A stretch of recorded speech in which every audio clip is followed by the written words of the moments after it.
All right, settle down, you skyscraper simps. Arthur's got a new story for you, and it's a doozy.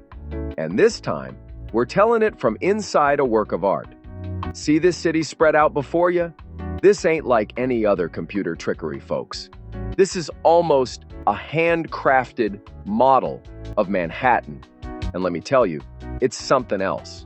2 meters by 1 of pure urban poetry, digitally rendered with every building, every street, every river, painstakingly recreated, as if by hand. We'll be diving deeper into this virtual metropolis later, but for now, just know that we're going to be exploring today's subject from right here, in the heart of this tiny, remarkably real-looking city. And today's subject, you ask? We're talking about the New York Times building, that thing on 8th Avenue. You know the one. Looks like it's wearing a chainmail shirt made of ceramic baguettes. Yeah, that one. Now, I know what you're thinking. Arthur, you magnificent bastard. What could you possibly say about a building that looks like someone glued a bunch of radiator covers to a perfectly good skyscraper? And to that I say, hold your horses, kid. There's more to this metallic porcupine than meets the eye. This, my friends, is the brainchild of Renzo Piano, a guy who usually knows his way around a blueprint. I mean, the man gave us the Pompidou Center in Paris. He's practically architectural royalty. So, what happened here? Did he lose a bet? Did someone slip him some bad Chianti? We may never know. What we do know is that this building, finished in 2007, was supposed to be a symbol of transparency. The Gray Lady, shedding her old, stodgy skin and embracing the bright, shiny future. See-through! Get it? Like the news should be, or so they say. This ain't your grandpa's Times Tower, the one with the zipper, that old-school news ticker. This is a whole new ball game, clocking in at a cool 52 stories, soaring 748 feet, 228 meters, into the Manhattan sky. Though, technically, if you count the mast, it reaches a dizzying 1,046 feet, 319 meters. That's higher than the Chrysler Building, folks, just so you have some perspective on this bad boy. And we're talking about 1.5 million square feet, 140,000 square meters of prime real estate. That's a lot of room for journalists to chase down the truth, or, whatever it is they do these days. They wanted a building that breathed, that interacted with the city. So they gave us this exoskeleton thing. A double-skin facade, they call it. Fancy words for 2 layers of glass with a bunch of ceramic rods in between. And those rods, they ain't just for show. Each one is a 1/5/8 inch, 41 millimeters diameter ceramic tube, custom-made just for this building. We're talking serious attention to detail, even if the end result is debatable. Supposedly, it's all about energy efficiency.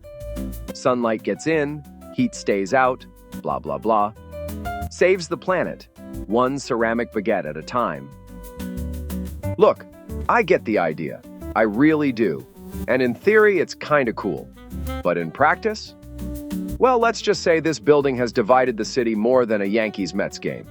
Some folks dig it. They call it innovative, forward-thinking, a breath of fresh air in a sea of steel and glass. Others?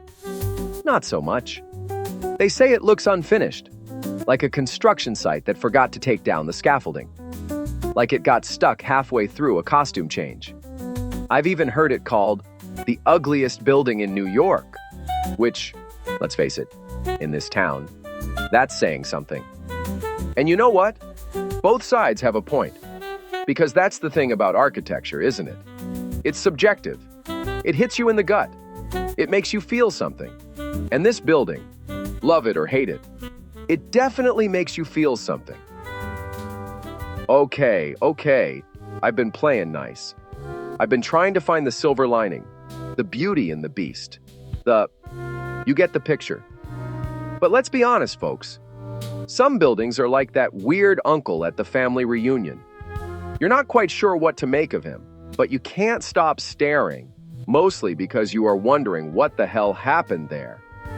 And the New York Times building? It's that uncle. It demands attention, sure. It challenges you, yeah. It challenges you to figure out what in the blue hell Renzo Piano was thinking. Look, I get it. Architecture is subjective. And maybe, just maybe, there are some folks out there, bless their hearts, who look at this thing and see a masterpiece. Maybe they understand the Pompidou Center too, with all its guts hanging out on the outside. Maybe they've reached some higher plane of architectural enlightenment that I haven't. But me? I'm still stuck down here in the mud, folks. And what I see is a horror show.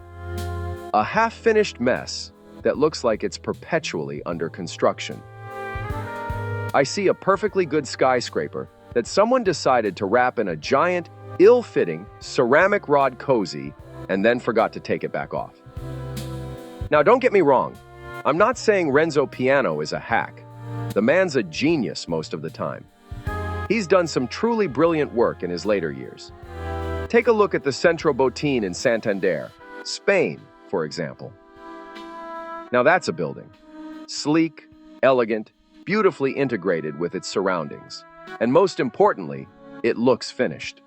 Or the California Academy of Sciences in San Francisco. Another masterpiece. Innovative, sustainable, a joy to behold. You can see the evolution of the man in works such as the Shard in London, the Whitney Museum here in New York City, or the Jerome L. Green Science Center of Columbia University, also here in the city. Those are buildings that sing, that soar, that make you proud to be a part of the human race that somehow figured out how to build such things, and they don't look half-baked in the process. But this? The New York Times building?